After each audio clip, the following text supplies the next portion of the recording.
Good morning all of you. This is Chhavi from Chhavi maths academy. आज हम करने वाले हैं बेटा चैप्टर नंबर 7 का। हमारे एक्सरसाइज चल रही थी 7.2। एक्सरसाइज है हमारे पास 7.2। इसकी 7.2 की एक वीडियो में डाल चुकी हूँ। इस पूरे मैराथन सेक्शन की आपका 11th वीडियो है ये, जिसमें मैंने ज़्यादातर सारे इम्पोर्टेंट क्वेश्चंस कराए हैं। ठीक है, आज हम 7.2 के जो बचे हुए क्वेश्चंस हैं वो करने वाले हैं, जो इम्पोर्टेंट क्वेश्चंस हैं। उसमें से एक क्वेश्चन बेटा ये देखिए, क्वेश्चन नंबर 4 है आपका एनसीईआरटी का ही। बिंदुओं ये और ये को जोड़ने वाले रेखाखंड को बिंदु इस ये किस अनुपात में विभाजित करता है। अब देखो बेटा, इससे पहले वाले वीडियो में मैंने एक क्वेश्चन कराया था कि अनुपात दिया हुआ था और बोला था कि वो बिंदु निकालो जो इस रेखा को इस अनुपात में विभाजित करता है। आपको बिंदु निकालना था। अब इस क्वेश्चन में क्या किया है, बिंदु दिया हुआ है और अनुपात निकालने के लिए बोला है। ठीक है, तो चलिए हम इस क्वेश्चन को देखते हैं कि अनुपात कैसे निकाल सकते हैं हम। एनसीईआरटी का ही क्वेश्चन है बेटा। ठीक है, सबसे पहले तो ये चीज़ कि हमारे पास क्या गिवन है। हमारे पास 2 पॉइंट्स गिवन है बेटा, जिससे ये लाइन बनी हुई है -3 and 10 और 6 - 8, है ना। इसने कहा ये जो पॉइंट है इसको किस रेशो में बांटता है वो निकालना है। मतलब m1 की वैल्यू निकालनी है आपको और m2 की वैल्यू निकालनी है। ठीक है, एक तो सबसे इम्पोर्टेंट चीज़ फॉर्मूला तो हमारा वही यूज़ होना है, पर जब भी हम रेशो निकालते हैं तो हम एक ही फॉर्मूला यूज़ करते हैं, या तो x निकालने का या तो फिर y निकालने का। मैं क्या करूं, x निकालने वाला फॉर्मूला लगा देते हैं। x इज इक्वल्स टू क्या होता है बेटा हमारे पास, x1 और m2 plus x2 m1 upon में m1 प्लस m2, ये फॉर्मूला होता है। तो x is equals to x1 क्या है हमारे पास -3 मल्टीप्लाई बाय x2 क्या है हमें निकालना है, सॉरी m2, ठीक, प्लस x2 क्या है बेटा 6 और m1 हमने निकालना है अपॉन में m1 प्लस m2। x क्या है हमारे पास बेटा, यहाँ पर ये x की वैल्यू है ना, ये है हमारे पास -1। अब क्या करेंगे, इसके नीचे 1 मानेंगे और इसको क्रॉस मल्टीप्लाई करेंगे, ये यहाँ और ये यहाँ। जब ये इसके साथ जाएगा तो -1 और ये होगा m1 plus m2 is equals to, इसको क्या लिख सकते हैं बेटा हम -3 m2 प्लस 6 m1। ओके, अब हम क्या करेंगे, इसको इससे मल्टीप्लाई और इसको इससे मल्टीप्लाई करेंगे। जब हम इसको इससे करेंगे तो ये आएगा -1 -m, क्योंकि 1 को इसके साथ लिखेंगे तो वो तो m ही रहेगा। इसको इसके साथ लिखेंगे बेटा माइनस, ये प्लस माइनस यहाँ पर माइनस आएगा m2 is equals to -3 m2 plus 6 m1। अब हम क्या करेंगे, m1 दोनों m1 एक तरफ और m2 एक तरफ, मीन्स m1 है यहाँ पर, मैं इस वाले m1 को यहाँ ले आऊँगी और इस m2 को यहाँ ले जाऊँगी। तो ये -m1 जब ये इधर आएगा, ये m1 है बेटा, ये प्लस का है यहाँ पर, इधर जाकर माइनस का 6 m1 is equals to -3 m2 और ये जाएगा इधर, ये इधर माइनस का इधर जाकर प्लस का हो जाएगा m2। ठीक, अब क्या आएगा, माइनस माइनस प्लस, ये आ जाएगा 7 m1 इज इक्वल्स टू, ये माइनस और ये प्लस, प्लस माइनस माइनस, 3 में से 1 लेस किया 2 m2। अब क्या आ जाएगा बेटा इसमें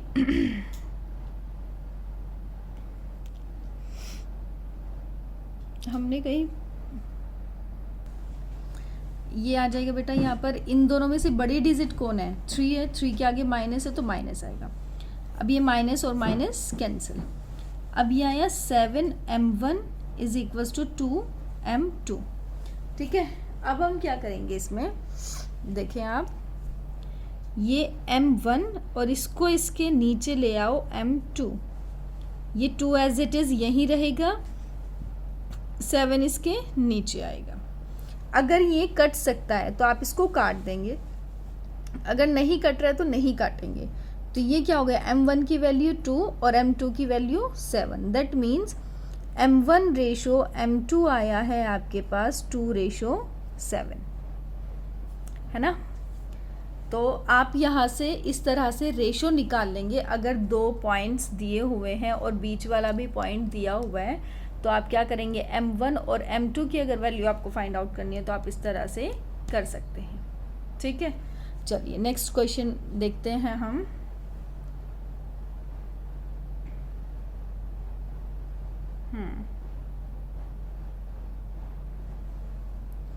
नेक्स्ट क्वेश्चन हमारे पास ये है बेटा। ओके मैन, चलिए चार्जिंग देखेंगे बाद में। इसने कहा वह अनुपात ज्ञात कीजिए जिसमें बिंदुओं ये और ये को मिलाने वाला रेखाखंड x अक्ष से विभाजित होता है। इस बिंदु के निर्देशांक भी ज्ञात कीजिए। बहुत ही आसान क्वेश्चन है। x अक्ष वाला मैंने कई बार आपको समझाया है, एक बार मैं फिर से एक्सप्लेन करने की कोशिश करती हूँ कि इसका फंडा क्या है। इसने कहा ये 2 बिंदु हैं, भाई बनाकर देख लेते हैं हम। x का 1 और y का -5, x का 1 और y का x का 1 और y का -5, 1 2 3 4 5, माइनस का 5 यही होगा। x का -4 तो 1 2 3 4 और y का 5, 1 2 3 4 5, प्लस का 5 यही होगा बेटा, पॉइंट लगेगा यहाँ। अब इसने कहा ये जो लाइन है इसको x अक्ष काटता है। अब ये अगर x एक्सिस इसको कट कर रहा है तो मतलब इसका वैल्यू क्या होगा, x और 0। ठीक है, ये वाला पॉइंट कौन सा है बेटा, -4 और 5, ये वाला है आपके पास 1 और -5, इसको A और इसको B। इसने कहा है जो ये AB बिंदु है, AB लाइन है, इसको ये x एक्सिस कट कर रही है, तो इसके एक तो निर्देशांक ज्ञात करने, मतलब ये वाली वैल्यू ज्ञात करनी है ना। और बोला रेशो भी फाइंड आउट करो। पहले तो ये कोऑर्डिनेट फाइंड आउट करो और फिर ये रेशो फाइंड आउट करो। तो बहुत आसान है क्वेश्चन करना। सबसे पहले हम क्या करते हैं, सबसे पहले हम रेशो फाइंड आउट कर लेते हैं। रेशो निकालने के लिए जब भी ऐसी सिचुएशन आ जाए आपके पास कि कोऑर्डिनेट भी निकालना हो और रेशो भी निकालना हो, तो कोऑर्डिनेट जब भी दोनों चीज़ें निकालनी होगी ना, या तो वो x एक्सिस पर देगा या फिर वो y एक्सिस पर देगा। x एक्सिस पर ही देगा वो आपको पॉइंट, है ना। तो अगर आपने ये निकालना है तो आप क्या करेंगे, ये 0 का यूज़ करेंगे, मतलब y वाली वैल्यू रख कर निकालोगे इसका आंसर। मतलब सबसे पहले आप इसका क्या निकालेंगे, रेशो फाइंड आउट करेंगे। निकालो ज़रा रेशो। y की वैल्यू क्या है, x2 m1 प्लस y का पॉइंट रखेंगे हम, है ना, m2 अपॉन में m1 प्लस m2। ठीक है बेटा। अब देखें ये हमारे पास है x1, ये y1 और ये x2 और ये y2, है ना। इसमें रख लो x की क्या वैल्यू है 0, y2 क्या है -5, m1 हमने निकालना है, प्लस y1 क्या है बेटा हमारे पास 5 और m2 हमने निकालना है अपॉन में m1 प्लस m2। अब क्या करेंगे, इसको क्रॉस मल्टीप्लाई, इसको इधर और इसको इधर लेकर जाएंगे। 0 को किसी भी डिजिट के साथ मल्टीप्लाई करें तो वो क्या हो जाता है, 0 हो जाता है। तो मैंने इसको इसके साथ मल्टीप्लाई किया, क्या है 0 is equals to -5 m1 plus 5 m2। अब आप क्या करेंगे, वही सेम चीज़, इसको इधर ले आऊँ मैं, ये इधर माइनस का इधर जाकर प्लस हो जाएगा, यहाँ जाएगा 5 m1 is equals to 5 m2, है ना। अब m1 अपॉन में m2 इज इक्वल्स टू ये 5 और ये वाला 5, क्या आ जाएगा 1 और 1। That means m1 ratio m2 आया है आपके पास 1:1, है ना। तो आसान है ना। अगर ये बेटा यहाँ पर देता कि y एक्सिस पर कट कर रही है, मान लो यहाँ पर y एक्सिस पर कट कर रही है ये, तो y एक्सिस पर पॉइंट क्या होता, 0 एंड y। तो आप पता है ये वाला पॉइंट लेते, तब आप रेशो जल्दी फाइंड आउट कर पाते, रेशो आसानी से फाइंड आउट हो जाता है। अब जब हमारे पास रेशो आ गया है तो क्या आप कोऑर्डिनेट्स नहीं निकाल सकते, बिल्कुल निकाल सकते हैं। तो अब आप क्या करेंगे, इसके कोऑर्डिनेट्स फाइंड आउट कर देंगे, रेशोज आ गए हैं, है ना, दोनों ये भी है आपके पास, रेशोज भी आ गए हैं, कोऑर्डिनेट फाइंड आउट कर दो आप। कोऑर्डिनेट फाइंड आउट करना आपको आता ही है।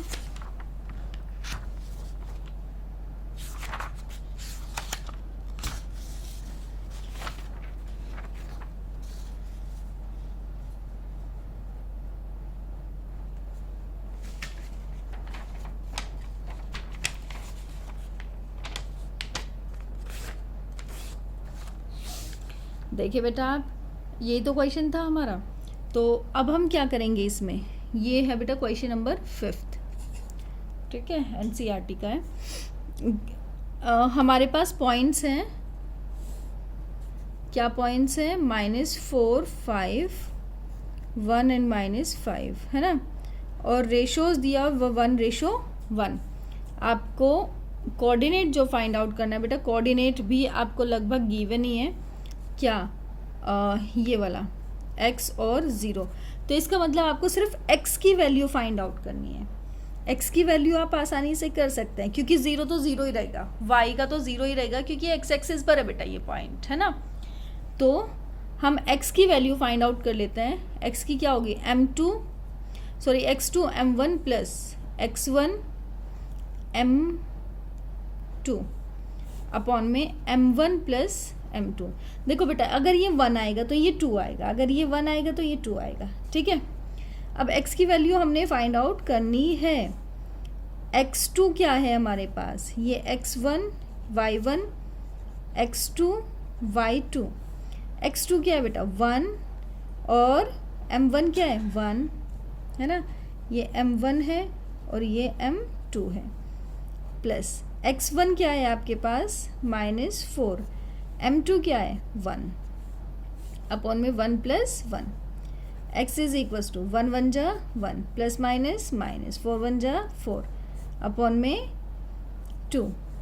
तो ये आ जाएगा, इसमें से लेस करेंगे बेटा -3 अपॉन में 2। तो इसका पॉइंट कहाँ आएगा, देखो वैसे भी x नेगेटिव ही आना था क्योंकि इधर है, तो ये क्या आया बेटा -3 2 और 0। ये आपके पास पॉइंट आ गया, जो पॉइंट आपको ये निकालना था, ठीक है। बहुत ही आसान है कोऑर्डिनेट ज्योमेट्री, हद ही आसान है, इससे आसान कुछ नहीं है धरती पर। चलिए नेक्स्ट क्वेश्चन देखिए हम। ये भी इम्पोर्टेंट क्वेश्चन है भाई। इसने कहा, अब आप ये ना सोचने लग जाना कि मैम तो सारे इंपॉर्टेंट बताए जा रहे हैं, पर बेटा एक्सरसाइज में क्वेश्चन ही कितने हैं वो भी तो देखो ना आप, और कौन सा क्वेश्चन दे दे पता नहीं चलता। और इस वाले चैप्टर का तो रिकॉर्ड रहा है कि कोई भी क्वेश्चन ऐसा है ही नहीं जो पहले एग्जाम में कभी ना आया हो। इसलिए क्वेश्चन नंबर 6 देख लेते हैं हम। यदि बिंदु ये इसी क्रम में लेने पर एक समांतर चतुर्भुज के शीर्ष हों तो x और y ज्ञात कीजिए। अब समांतर चतुर्भुज क्या होता है बेटा, समांतर चतुर्भुज जो होता है बेटा उसको आप कहते हैं इंग्लिश में पैरेललोग्राम, है ना। तो इसने कहा कि अगर ये शीर्ष पैरेललोग्राम के हैं, समांतर चतुर्भुज के हैं, तो देखो इन पॉइंट्स में ना ये 1 2 है, ये 4 y है, यहाँ पर y का मान निकालना है, ये x और 6 है तो यहाँ x का मान निकालना है, ये 3 और 5 दिया हुआ है। तो इसने कहा अगर ये चारों कोऑर्डिनेट्स हैं a b c d, है ना, चारों कोऑर्डिनेट एक समांतर चतुर्भुज के हैं। समांतर चतुर्भुज मतलब पैरेललोग्राम, जिसकी चारों साइड्स जो होती है वो पैरेलल होती हैं, ये इसके पैरेलल और ये इसके पैरेलल। तो इसने कहा कि बताओ ये x और y का मान निकालो। बहुत आसान और इम्पोर्टेंट क्वेश्चन है। लेट्स सी, देख लेते हैं हम। सबसे पहले तो हमारा जो बनता है बेटा, सबसे पहले ये देखें कि जो ये समांतर चतुर्भुज है, ये ए बी सी डी। बच्चे क्या करते हैं, ए बी सी यहाँ लिखेंगे, डी यहाँ लिखेंगे, जो बिल्कुल गलत है। यहाँ आएगा ए बी, इसके नीचे आएगा सी और डी। लाइन से चलता है ये सब कुछ, ठीक है बेटा, लाइन से चल रहा है जो भी है। अब आपको क्या करना है, ये वाले पॉइंट्स दिए हुए हैं आपको। इसने कहा ज्ञात करो एक्स वाई का मान। ये चीज़ ध्यान रखना बेटा, पैरेललोग्राम की एक खास बात है कि जो इसकी डायगोनल्स हैं वो एक दूसरे को समद्विभाजित करते हैं, मतलब बाइसेक्ट करते हैं। समद्विभाजित का मतलब एक दूसरे को बराबर हिस्सों में बांटते हैं। बराबर हिस्सों में बांटते हैं क्या मतलब, ये और ये बराबर है, ये और ये बराबर है। इसका मतलब ये क्या है, ये मध्य बिंदु है AC का और ये ही मध्य बिंदु है BD का। मध्य बिंदु की बात हो रही है बेटा, मध्य बिंदु वाला फॉर्मूला लगेगा इसमें, ठीक है। तो हम पहले क्या लिख लेते हैं, कोऑर्डिनेट्स लिख लें। कोऑर्डिनेट्स लिख लेते हैं हम। A है हमारे पास 1 2, B है हमारे पास 4, Y, C है हमारे पास X and 6 और D है हमारे पास 3 और 5, है ना बेटा। पैरेललोग्राम में ये है बेटा, क्वेश्चन नंबर 6 है ये। पैरेललोग्राम का ये है कि ये पॉइंट मध्य बिंदु होता है, इसका भी और इसका भी। तो हम मध्य बिंदु निकालेंगे, मध्य बिंदु का फॉर्मूला लगाएंगे। हमारे पास मध्य बिंदु का फॉर्मूला है,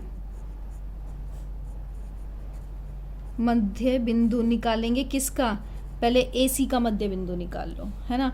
अब X, ये इसको क्या रखेंगे हम, X और Y, और X निकालने के लिए फॉर्मूला होगा हमारे पास x1 प्लस x2 अपॉन में 2, और Y निकालने के लिए फॉर्मूला होगा y plus y2, y1 plus y2 upon में 2। चलो देखते हैं मध्य बिंदु AC, ठीक है, AC का मध्य बिंदु।